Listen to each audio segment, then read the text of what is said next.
Shalom Bapak Ibu Saudara yang kasih Tuhan. Puji nama Tuhan. Saya sangat senang kembali menyapa Bapak Ibu Saudara yang kasih Tuhan. Salam dalam kasih Kristus. Dimanapun Bapak Ibu Saudara berada, saya percaya dalam penyertaan dan senantiasa diberkati oleh Tuhan. Kembali saya Pendeta Bastian Putar mengajak Bapak Ibu Saudara untuk diberkati dengan kebenaran firman Tuhan. Mari kita membuka Alkitab kita di Efesus pasal 6 ayat 1 sampai 3. Efesus pasal 6 ayat 1 sampai 3. Saya akan membaca, "Hai anak-anak, taatilah orang tuamu di dalam Tuhan, karena haruslah demikian.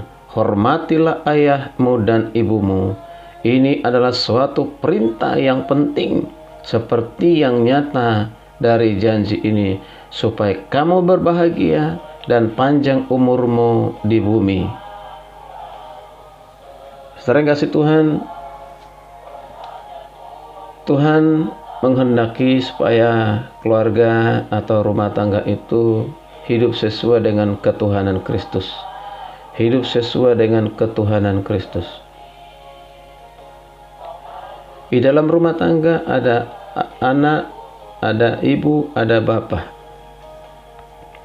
Anggota keluarga ini harus hidup sesuai dengan ketuhanan Kristus.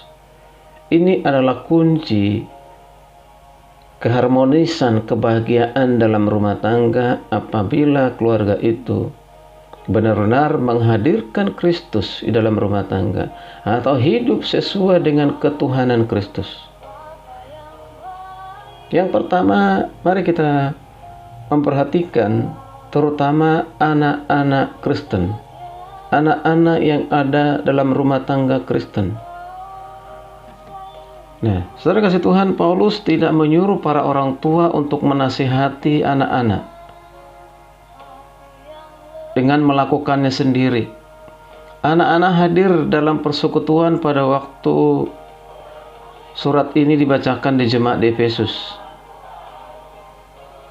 Apakah anak-anak mengerti semua yang ditulis oleh Paulus?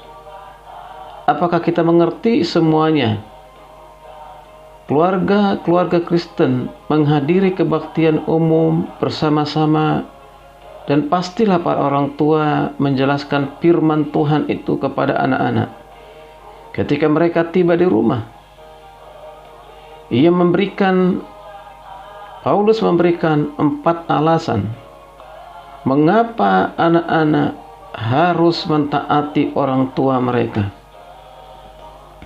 Alasan yang pertama, mereka adalah orang-orang Kristen. Anak-anak adalah orang-orang Kristen atau di dalam Tuhan. Mereka di dalam Tuhan.